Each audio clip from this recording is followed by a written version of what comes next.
Sunnet je dizati ruke na 4 mjesta u namazu i to kod početnog tekbira, prije odlaska na ruku, nakon vraćanja sa rukua i nakon ustajanja sa prvog tešehuda.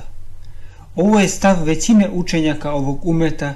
Oni dokazuju propisanost dizanja ruku hadisom kojeg bilježe Buhari i Muslim od Abdullaha ibn Omera radijallahu anhuma, u kojem on kaže: kad bi vjerovjesnik sallallahu alejhi ve sellem pristupio klanjanju namaza, dizao bi ruke u visini ramena, a zatim bi izgovorio tekbir.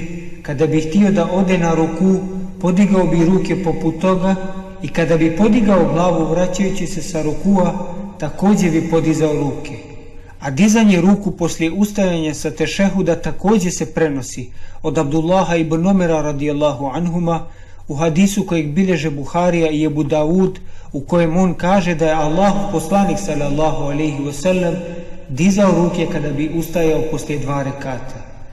Jedan od učitelja čuvenog islamskog učenjaka Ibn Hadžera, Hafiz Ebu Fadl, kaže: hadise o dizanju ruku prenosi 50 ashaba. Hafiz Zainuddin el-Iraki kaže: sakupio sam imena ashaba koji prenose hadise o dizanju ruku, ima ih oko 50. Imam Hakim kaže da te hadise između ostalih prenose 10 ashaba koji su obradovani džennetom.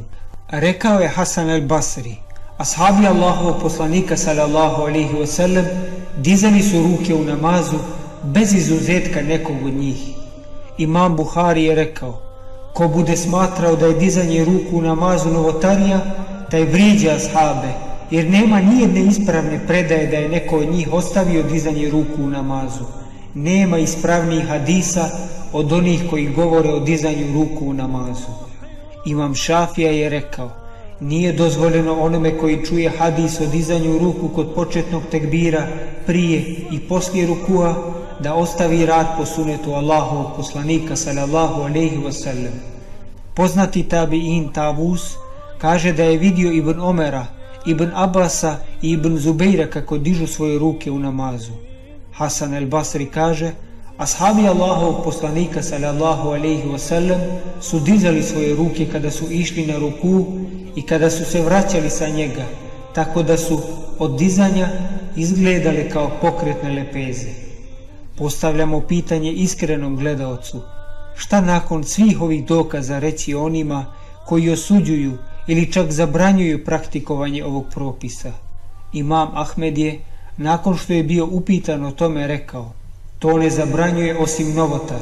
Allahov poslanik sallallahu alejhi ve sellem dizao je ruke u namazu, a Ibn Omer je gađao kamenčićima onoga ko bi ostavio dizanje ruku. Allah